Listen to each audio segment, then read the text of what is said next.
Merci à elle. Et puis maintenant, c'est à votre tour de mouiller aussi la chemise. On va voir tout ce que vous avez pensé. Et puis, tout ce qui est négatif, on est en famille. Il ne faut pas oublier que nous, les Africains, on dit que c'est une chambre, mais il y a 10 personnes qui se dorment dedans. Donc, chez nous, on est en famille et ce n'est pas grave. Que ce soit négatif ou positif, il faut dire ce que vous avez sur le cœur. D'accord? Et puis, personne ne va vous juger.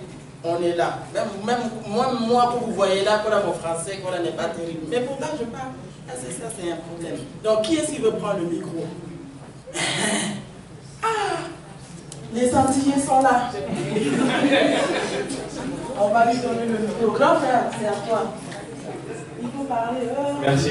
En fait, je voulais juste préciser, si je peux me permettre, la vidéo de Sankara.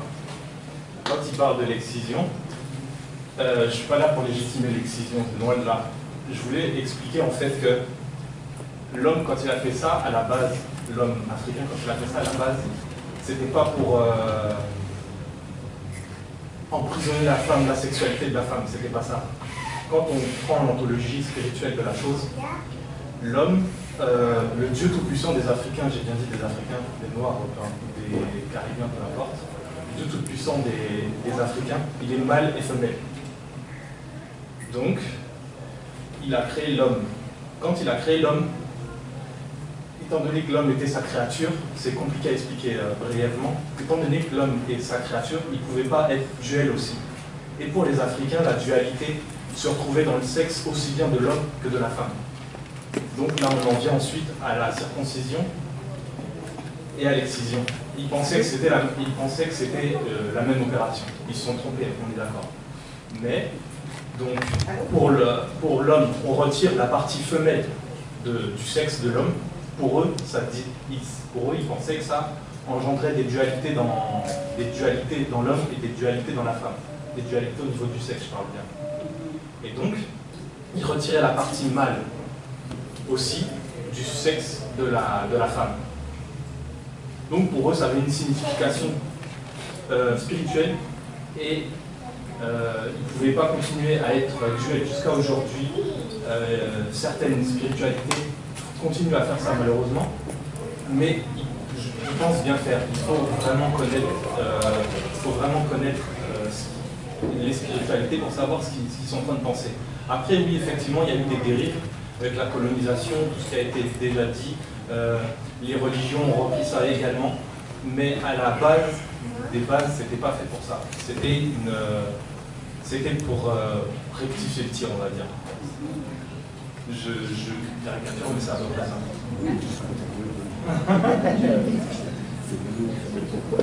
Merci, grand frère. Au moins, il a dit ce qu'il pensait.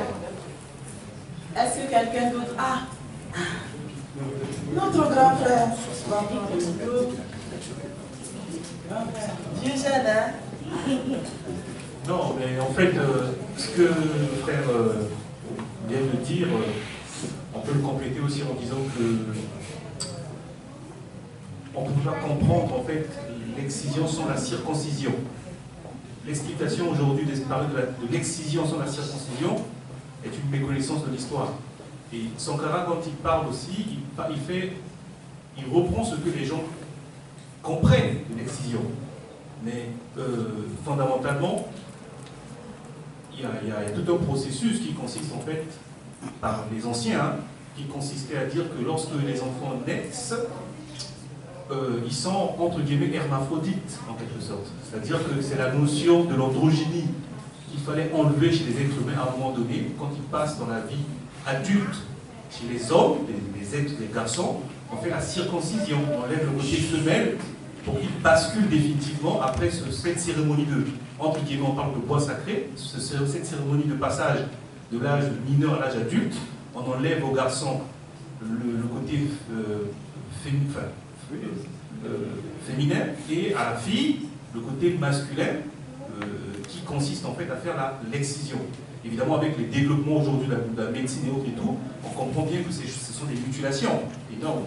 Mais entre-temps, entre ces époques, les anciens, où ils étaient souverains de leur spiritualité, de leur convention sociale, l'Afrique a connu pas mal de situations où les mêmes sociétés africaines ont dénaturé ces choses-là.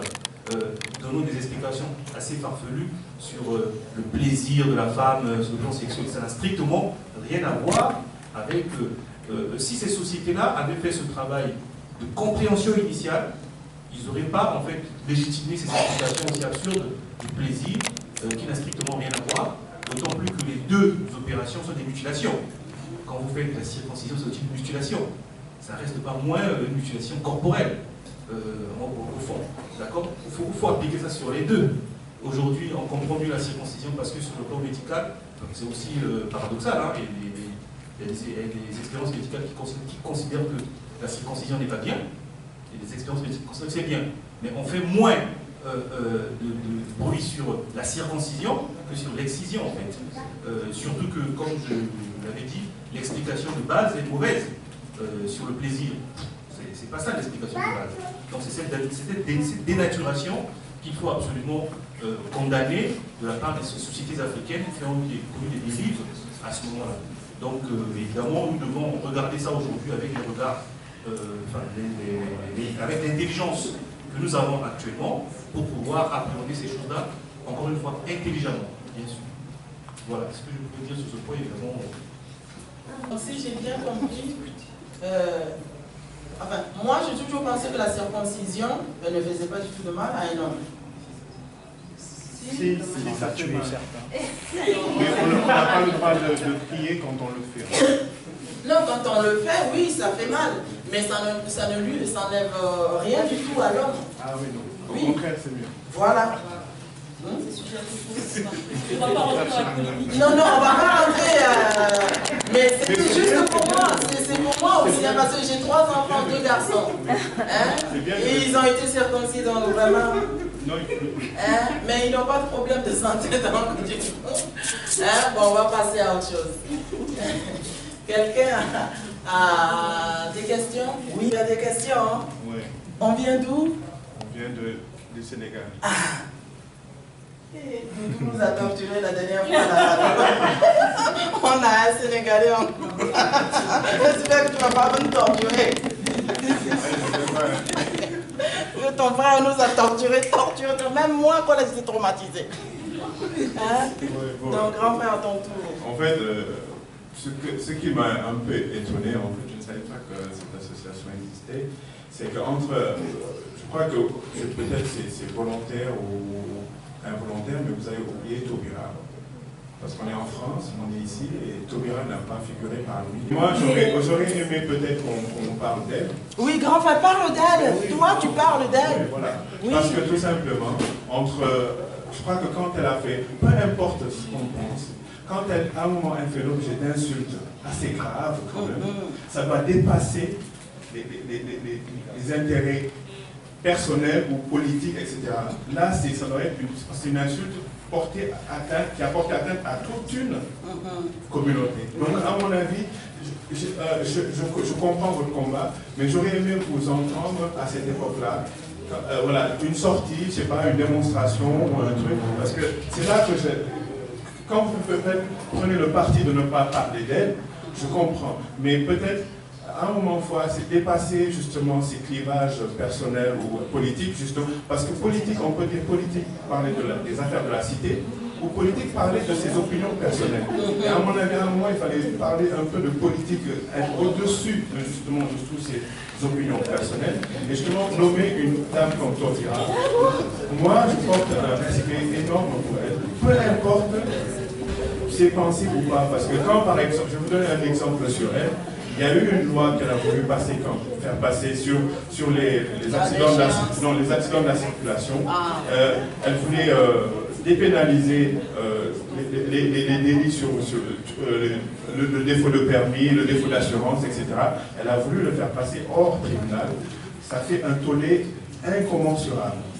Et là, il y a peu de temps, M. Urvoa, son successeur, a fait passer cette loi sans problème. Pourquoi lui il fait passer cette loi sans tollé? Elle a voulu faire passer cette loi, la même loi, et ça a fait l'objet d'une controverse, à tel point qu'elle a été obligée de le retirer. Donc à un moment, il faut dépasser ce qu'on pense sur elle et voir la réalité. Parce qu'il y a aussi ce qu'on nous dit sur elle et la réalité même sur le terrain. Ça fait deux. C'est pas facile. C'était le premier point. Donc. En tout cas, merci beaucoup, grand frère. Maintenant, je vais amener le micro là-bas. Il y a une autre question. On va donner la réponse. Ben, en fait, lorsque j'ai préparé en fait, ma présentation, c'est vrai qu'elle ne m'a pas venu à l'esprit. J'aurais très bien pu parler aussi de Ramayad, hein, puisqu'après tout, elle est morte, et qu'on est dans le cas de la France. Si vous voulez, j'en parle. Mais je sais pas.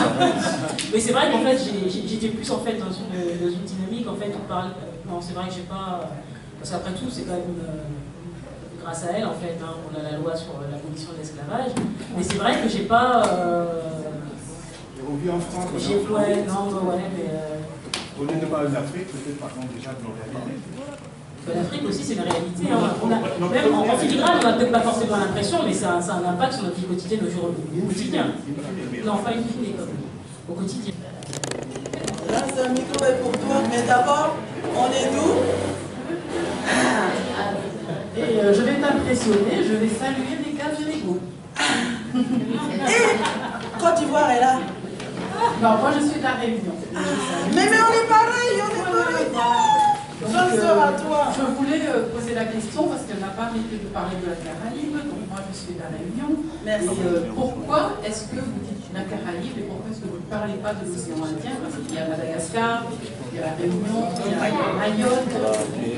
Comment il n'y a pas que la Caraïbe? Et après, je vais rebondir sur ce que disait monsieur et vous-même à propos de Madame Taubira. Madame Taubira, la loi porte son nom, mais derrière, il y a un groupe parlementaire qui a travaillé pendant des années sur le projet de loi.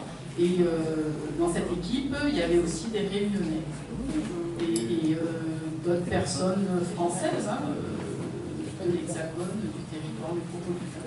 Et après, on a décidé de donner son nom à la loi, mais ça a été porté par beaucoup. Oui, par un groupe. En fait, pour répondre à votre question, c'est vrai que je n'ai pas parlé en fait de la Réunion, de toutes les îles de l'océan Indien, mais en fait, nous, ce qu'on appelle les États nègres, bien entendu, la Réunion en fait partie, Mayotte en fait partie, les Comores en font partie. De toutes les façons, géographiquement parlant, la Réunion, pour nous, c'est l'Afrique, quoi. Vous êtes plus proche de l'Afrique, bon, voilà. Donc c'est pas, c'est un oubli, quoi. Mais bien entendu, hein, oui, la Réunion, ça fait partie des États que nous on voit en fait dans nos big picture, quoi. En fait, quand on pense en fait à l'État fédéral africain, on a bien entendu deux continents. On a notre famille en fait qui a été envoyée en fait dans les Amériques et dans les grandes et petites Antilles. Donc les Amériques, globalement, donc les grandes et petites Antilles aussi font partie des Amériques. Mais définitivement, hein, bien entendu, hein, la Réunion, toutes les îles de l'océan Indien, où il y a une majorité en fait comme les Seychelles par exemple. Hein. Oui, bien entendu, hein, ça fait partie de. C'est un oubli, hein, mais c'est pas. Non. C'est toujours un peu mes grandes familles. Hein. Alors, ma question,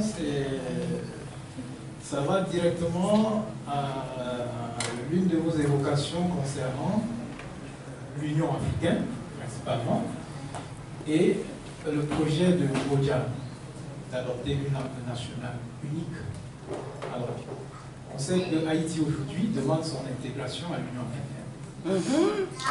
On sait également, on vient de citer plusieurs autres pays appartenant aux îles qui font partie de l'Afrique et qu'éventuellement la Guadeloupe, la Martinique ont un projet.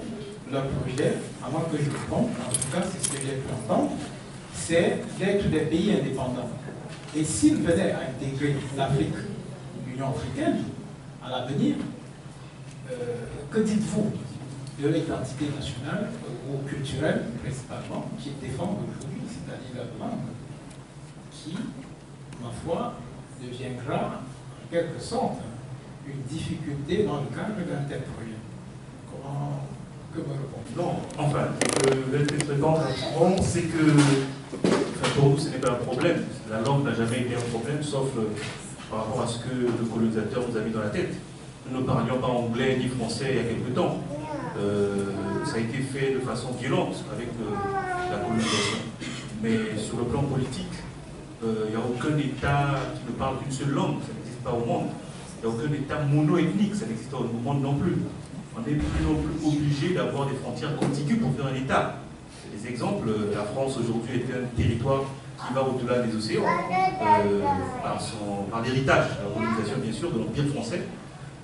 Mais le projet des États-Unis d'Afrique que nous caressons n'est pas un projet qui va faire la colonisation de ces territoires pour les obliger de parler langue donnée.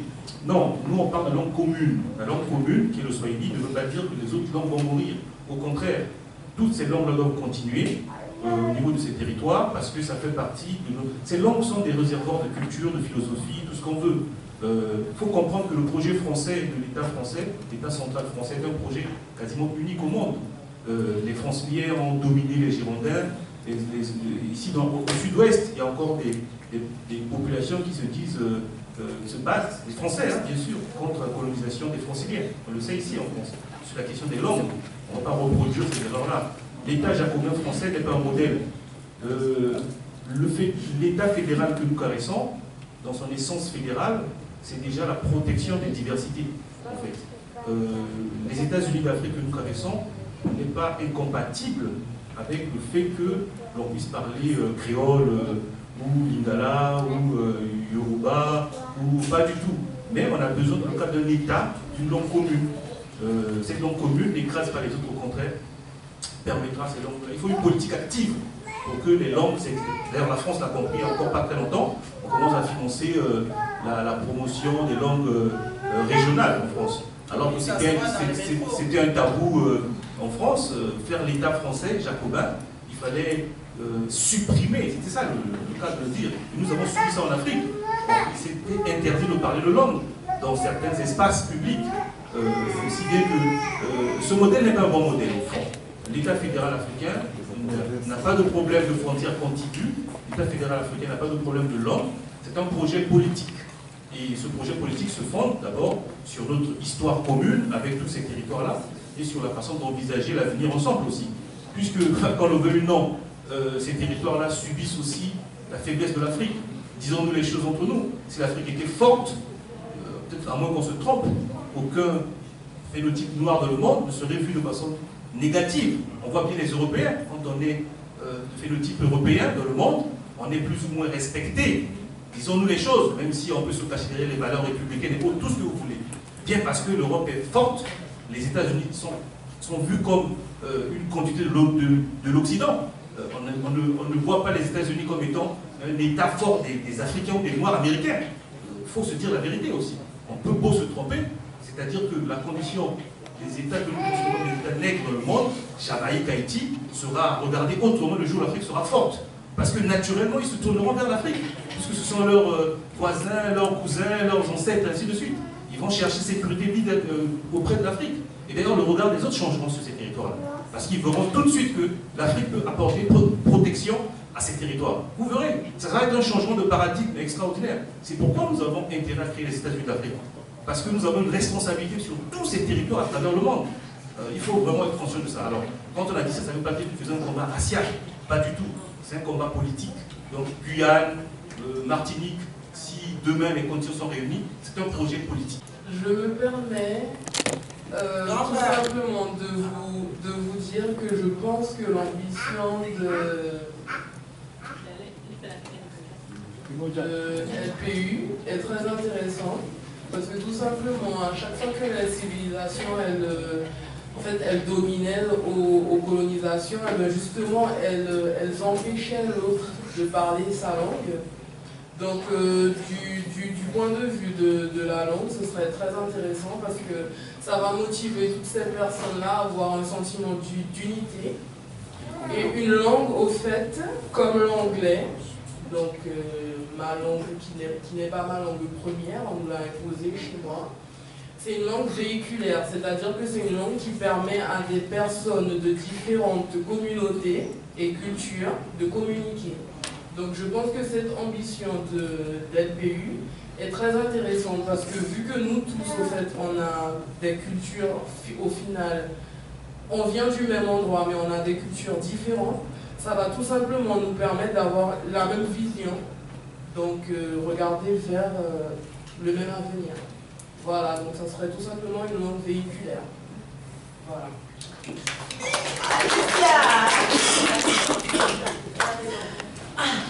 Grand-père, vu que tu as eu déjà la parole, je vais voir encore qui est. Après, Sénégal, Côte d'Ivoire, on est ensemble.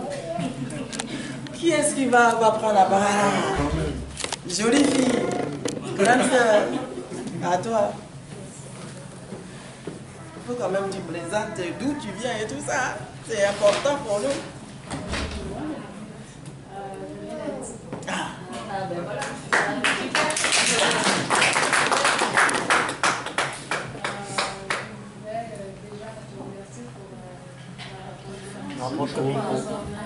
Il faut prendre le micro avec force. Te remercier pour ton intervention. Alors, ma remarque, c'est en même temps une question. Par rapport à ce que tu as évoqué sur le mouvement d'égalité de parité, je comprends tout à fait ta position. Parce qu'on a quand même des observateurs absolument. Mais est-ce que vous ne pensez pas que quelque part, il y aura, en fait, je revois ce que tu as dit, ce paternalisme de nos frères, est-ce que quelque part, c'est pas un effet des idéologies occidentales qui ont été en quelque sorte importées chez les Africains, ou chez les gens en général? En tout cas, merci ma soeur. On va retourner au point de départ, les gens qui connaissent les réponses. Merci beaucoup. Effectivement, bien entendu, ce paternalisme, en fait, ce côté où on voit, en fait, ne respecte plus vraiment, en fait, on respecte plus, en fait, la femme africaine, noire. Effectivement, c'est aussi, bien entendu, lié. C'est bien entendu lié en fait. En plus, c'est lié, donc, comme je disais, en fait, à la colonisation, à tout ce qu'on a pu vivre. Et effectivement aussi le fait de vivre en fait, dans un environnement aussi qui est patriarcal, ça a une influence. Mais c'est à nous maintenant aussi en tant que mère d'éduquer le garçon. Parce que c'est facile en fait de dire que oui, les hommes sont comme ci, les hommes sont comme ça. Mais c'est qui déjà à la base qui a éduqué le garçon?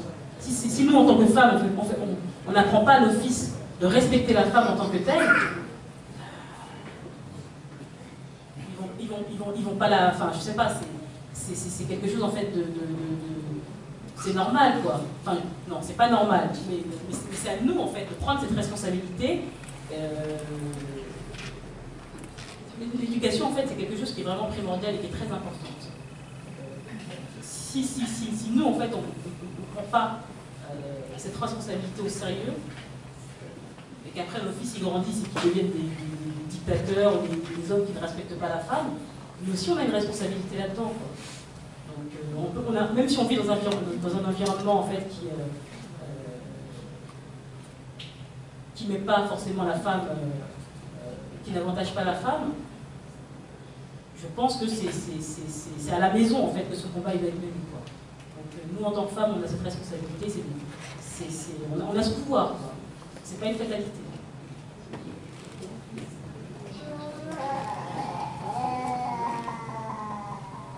Alors moi, je vais juste dire quelque chose sur l'éducation des enfants. À la maison, il n'y a pas de gouvernement, il n'y a personne qui vous suit à la maison. Si vous avez vos enfants à la maison, c'est à vous à les éduquer. Moi, mes enfants, quand ils se lèvent le matin, ils font leur lit. Garçon ou fille, tu fais ton lit. Oui, c'est à nous d'éduquer nos enfants. C'est pas à l'école. L'école, c'est une continuité. L'école ne fait pas tout. C'est à nous de faire le nécessaire. C'est à nous d'apprendre à nos enfants comment ils doivent se comporter avec dehors ou avec une femme. Donc ça, c'est notre responsabilité. On ne va pas commencer à en vouloir aux voisins ou c'est de la faute. Parfois, l'école dit aux enfants à l'école,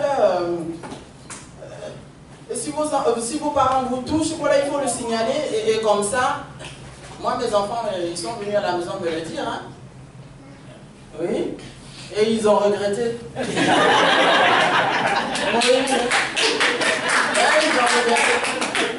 Ils ont regretté parce qu'ils ont ouvert juste la porte. Hein. Moi, mon mari, il ne parle pas beaucoup. Quand il parle, il poursuit les enfants. Il n'arrive pas à parler. C'est quelqu'un qui ne parle pas beaucoup, donc quand quelque chose d'énerve, il te retarde. Déjà, toi-même, tu as peur qu'il fuit. Et il te court. Voilà, c'était juste... mais c'est comme ça vraiment que ça se passe. Hein. Mes enfants, un jour, sont venus à la maison. Tu sais, maman, si tu le touches, eh bien, à l'école, ils ont dit qu'on a le droit de le dire. Et tu vas voir. Je dis, ah bon? Moi, ils vont rien péter en plus. Hein? J'ai ouvert la porte. Je lui dis, bon, tu peux prendre tes bagages. Et puis tu vas sortir de chez moi. Et puis tu vas aller voir la police. Ils vont te trouver un endroit où dormir. Tu ne rentres plus jamais chez moi. Il a dit, mais maman, je disais ça pour rigoler. Hein? Ils en ont parlé à l'école. Tu as dit qu'il faut qu'on parle. Alors on parle. J'ai dit oui. Mais il y a des choses à ne pas dire ici. Oui. Et on n'a plus jamais eu cette conversation. C'est moi qui commande à la maison et parfois mon mari lui-même, il dit un jour, ça va te coûter cher ce comportement que tu as. Oui. Et je leur parle. Non, c'est vrai. Oui, je leur parle même que quand papa et moi, on est vieux, vous devriez vous occuper de... Il faut s'occuper de nous. Ah oui. Parce qu'ils voient ce que les autres font dehors et tout ça. Et ils prennent cette mentalité, ils amènent ça à la maison. C'est à nous, parents, de prendre la responsabilité de dire aux enfants, écoute-moi, malade. Parce que moi, c'est comme ça que je leur fais. Hein. Ah ouais, non, il faut être radical à la maison, c'est comme ça. Dictateur. Oui, mais ça marche, hein. On n'est pas pareil. On vit en Europe, mais les Noirs ont leur façon d'éduquer leurs enfants, et les Blancs ont leur façon d'éduquer leurs enfants, les Asiatiques ont leur façon, et les Indiens ont leur façon, les Chinois ont leur façon. Nous, les Noirs, il faut qu'on a notre façon. Même si c'est brutal. Est-ce que vous nous voyez dans Super Nanny?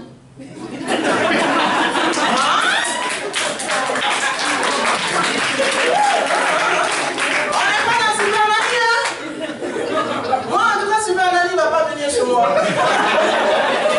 Ah non. Et elle-même sait que je vais la foutre à la porte. Mes propres enfants même, ils savent, tu t'es pas trompé de porte. Parce que celle-là, elle est bêtée. Le sang qui coule à elle, non, c'est mauvais. Donc l'éducation de nos enfants, c'est à nous de le faire. C'est pas à l'État, c'est pas la police, c'est à vous d'éduquer vos enfants. Et c'est la manière dont vous allez éduquer vos enfants, c'est cette manière, même au départ, ils vont s'égarer. Moi, je me suis égarée, mais je suis revenue. On s'égare, ça c'est normal. Mais on revient, et quand on revient, on est encore mieux. Oui. J'ai grandi ici, mais les Western Union, j'amène. Pourtant, je sais très bien que c'est pas bon. Mais je le fais. Parce que je sais que l'autre qui m'a... oui, elle m'a bien élevée. Je me souviens et après j'ai dit, ah, la vieille là-bas, là, en tout cas, il faut faire quelque chose. Donc les enfants au départ, ils vont se garer, ils vont faire plein de bêtises. Mais après, ils vont se rappeler du bien que vous avez fait. Un enfant, quand vous le chouchoutez trop, ça ne veut pas dire que vous l'aimez plus, hein? Non! Vous le pourrissez. Il faut juste lui donner juste ce qu'il faut. Et beaucoup, mais vraiment beaucoup d'amour. Moi, je leur sers très fort de maman. Et je leur dis, c'est tout ce que vous allez avoir de maman l'amour. Allez, viens me faire un bisou. Non, plus les bisous. Je dis vraiment, maman, t'exagères. Je dis, ah, c'est tout ce qu'on m'a donné, alors c'est ce que je te donne. C'est vrai que de temps en temps, je leur achète, mais je n'en abuse pas. Et c'est à vous de faire le nécessaire pour éduquer vos enfants. Si demain, vous ne voulez pas vous retrouver dans des situations, il y a un reportage que j'ai vu au Zimbabwe, où la femme blanche, elle disait, mes enfants auraient pu économiser pour nous donner un peu d'argent, mais ils ne le font pas. Si c'était ces enfants étaient des noirs, ils allaient amener le Western Union. Parce qu'il y a beaucoup de blancs qui vivent chez nous. Eh bien, eux, ils souffrent. Parce que leurs enfants ne pensent pas à eux. Là-bas, ce n'est pas tous les blancs qui sont riches en Afrique. Et pourtant, leurs enfants sont ici. Mais nous, les noirs, on pense. Mais les enfants des blancs, ah non. Non. Mais la maman, elle pleurait. Elle souffre. Est-ce que vous voulez souffrir vous aussi? Quand vos enfants seront grands et qu'ils vont vous oublier? En tout cas, moi, je leur ai dit, en tout cas, non. Hein. Donc, le travail, c'est vous. Oui, on a compris, mais il faut insister là-dessus. Donc, grande sœur, je te donne le micro. Merci. Hey, j'ai tracé les grands. Je voulais juste rebondir sur ce que vous avez dit toutes les deux.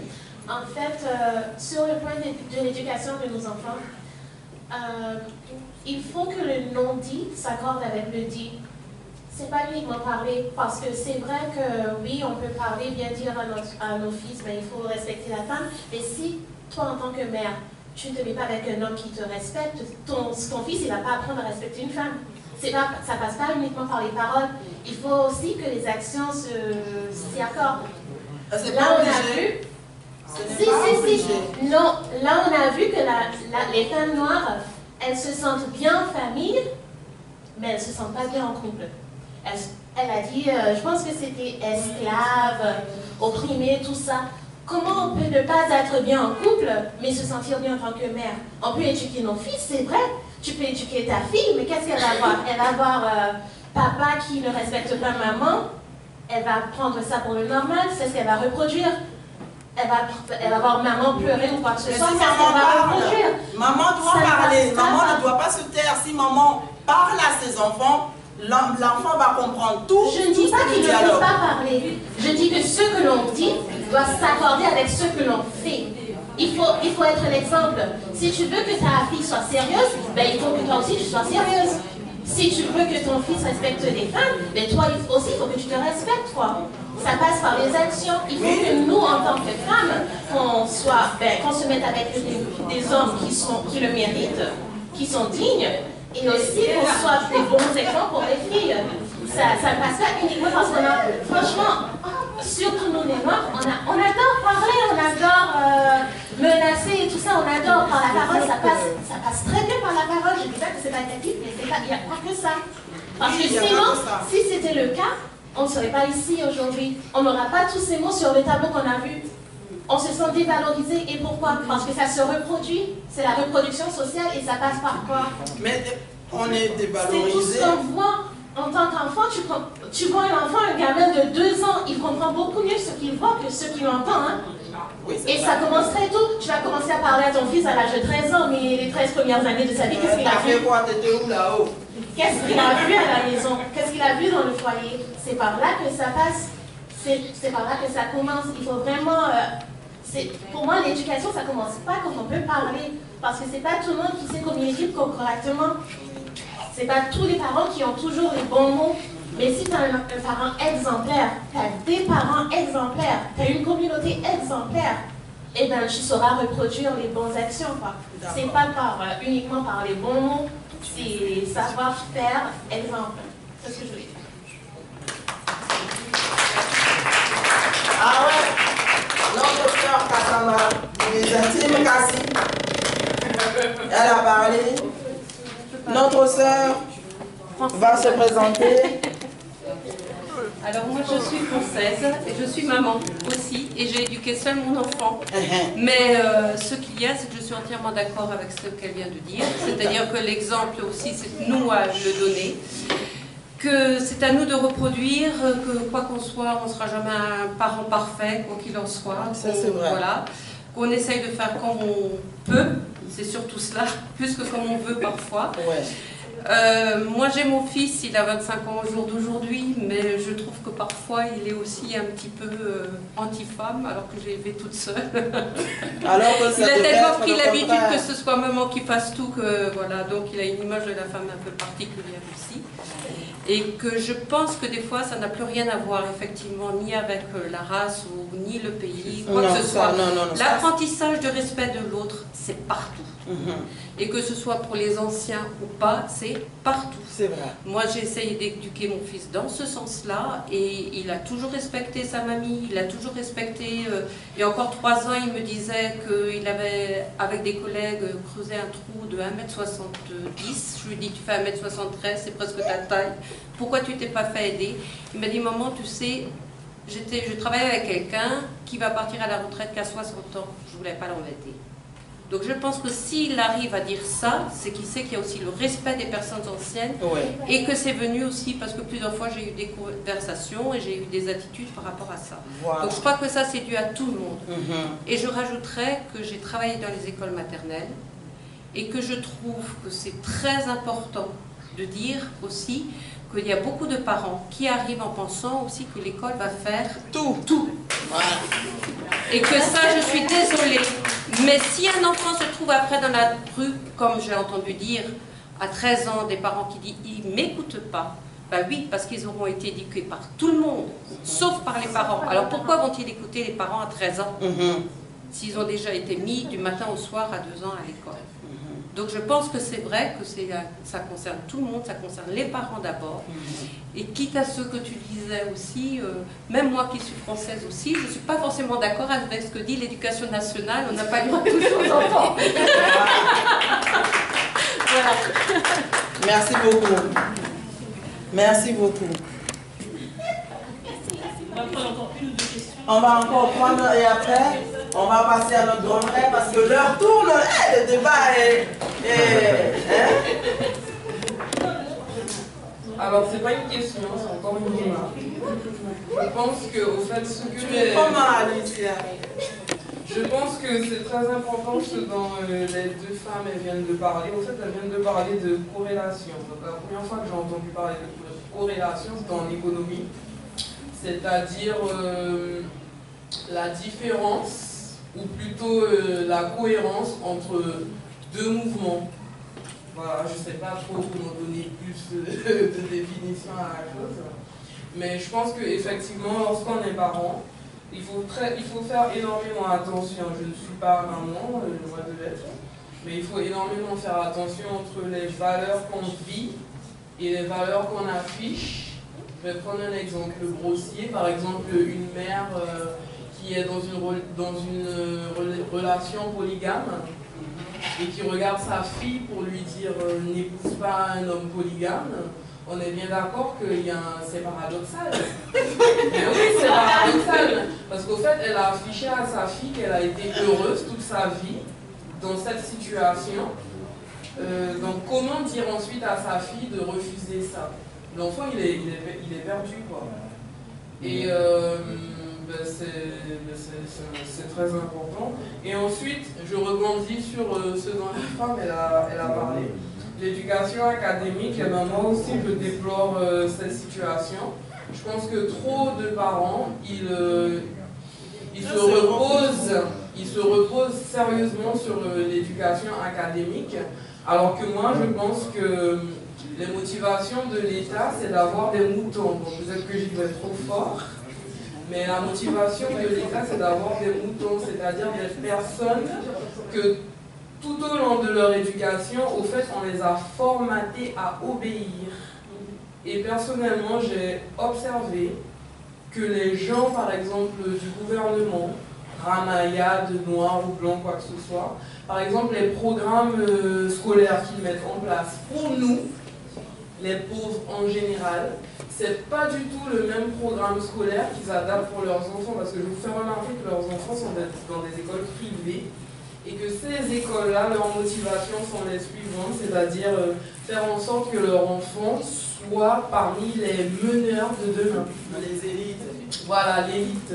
Donc un enfant qui va dans une école publique et qui, par exemple, se rebelle en disant « je ne suis pas d'accord avec ceci ou cela », cet enfant-là, dans une école privée, on lui dirait tout simplement « félicitations ». Tu vois très bien la vie, tu vois très bien les choses, tu as un point de vue de meneur. Alors que nos enfants à nous, quand ils vont à l'école, souvent on nous dit mais votre enfant il perturbe la classe, mais non il ne perturbe pas la classe. Il a un esprit éveillé, sauf qu'il n'a pas eu la chance d'être dans une école privée. Voilà.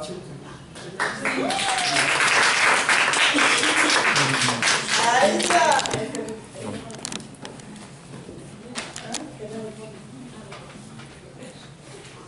Je veux juste appuyer sur mon papier. Grande sœur, il faut te présenter. Hein. Bonjour, alors, je suis Gisèle et je suis franco-béninoise. Bonjour à Gisèle. Alors, je voudrais juste appuyer le propos de ma sœur. Je voudrais dire que tout ce qui a été dit est très juste, mais je voudrais vraiment insister sur la partie académique. Je pense qu'aujourd'hui, laisser nos enfants juste avec ce qu'ils entendent à l'école, c'est criminel. Ouais. Et qu'on ne peut pas poursuivre de tels projets dans ce sens-là.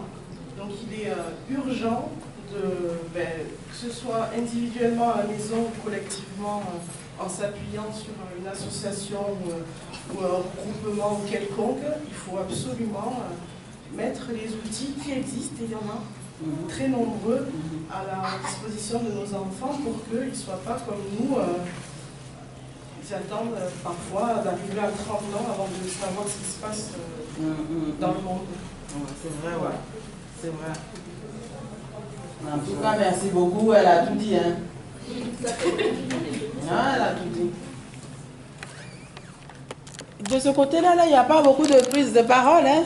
On dirait qu'on est timide. Ah, on est entre frères et sœurs. Il faut prendre la parole.